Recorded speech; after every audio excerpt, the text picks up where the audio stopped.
Berjumpa lagi dalam pertemuan kita edisi Rabu 11 November 2020 dalam pekan ke-32 masa biasa. Hari ini kita memperingati Santo Martinus dari Tours, seorang uskup.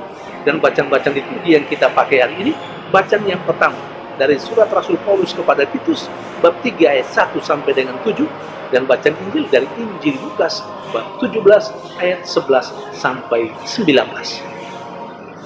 Orang-orang Yahudi, orang-orang Israel sangat berbangga dengan predikat label yang melekat dalam dirinya, yakni sebagai bangsa kepilihan Allah. Bahkan rasa bangga itu begitu hebat sampai terkadang juga menjadi sombong, menganggap orang-orang di luar Israel sebagai orang-orang yang terbuang, termasuk orang Samaria. Orang asing itu dianggap sebagai sebuah bangsa yang tidak ada artinya apa-apa, tidak diperhitungkan. Saudari dan saudara yang terkasih, rasa bangga mereka terkadang kosong, tidak berbobot, tidak berisi, karena memang tidak disertai dengan tingkah laku hidup mereka yang menggambarkan bahwa mereka memang bangsa kepilihan Allah. Itu dialami oleh para nabi dan juga Yesus sendiri, seperti yang diceritakan dalam bacaan Injil hari ini. Ada 10 orang kusta yang datang pada Yesus memohon belas kasihannya. Harapannya adalah supaya mereka disembuhkan dari penyakit kusta itu. Lalu Yesus meminta mereka untuk pergi memperlihatkan diri kepada para imam.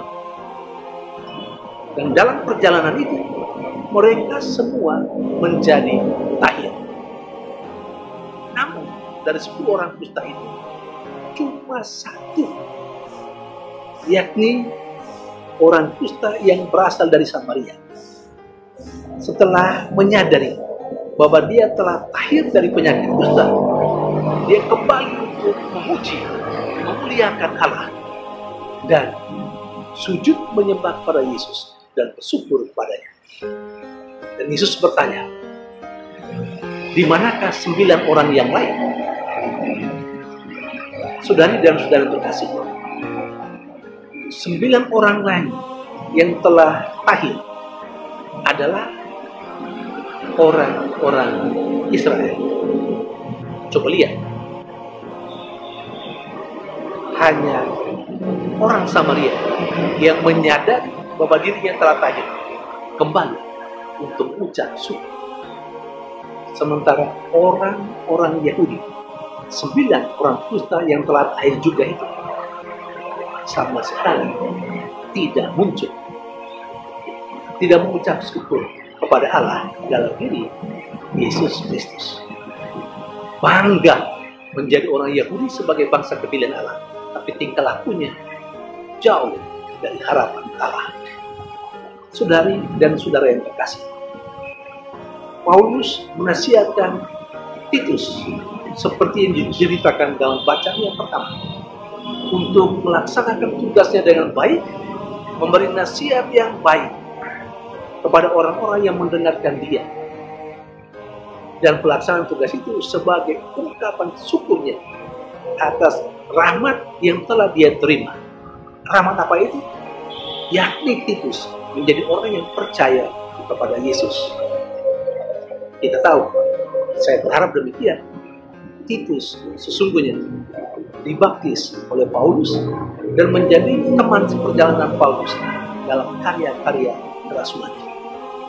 Paulus menasihatkan dia, kamu sudah menerima rahmat itu dari Allah.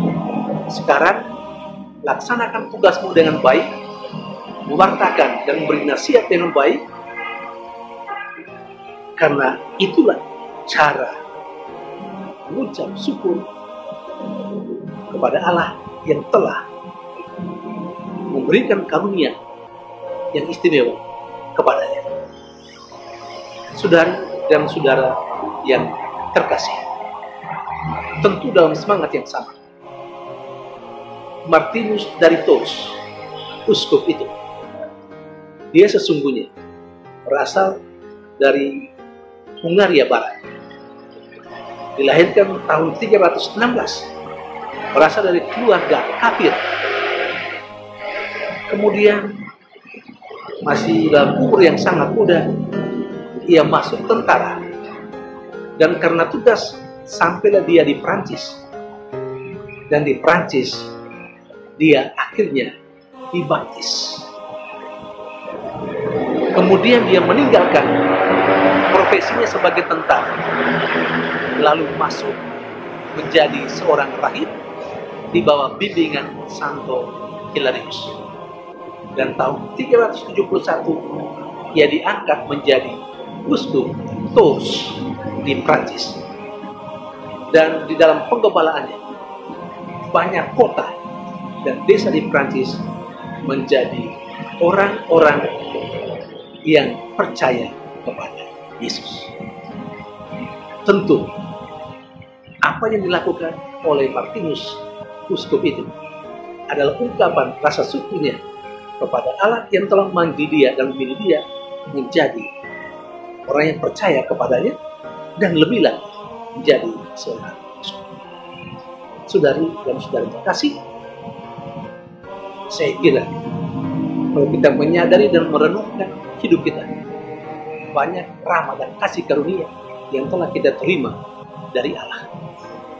Terkadang juga saya kira kita bangga dengan status dan label yang melekat dalam diri kita.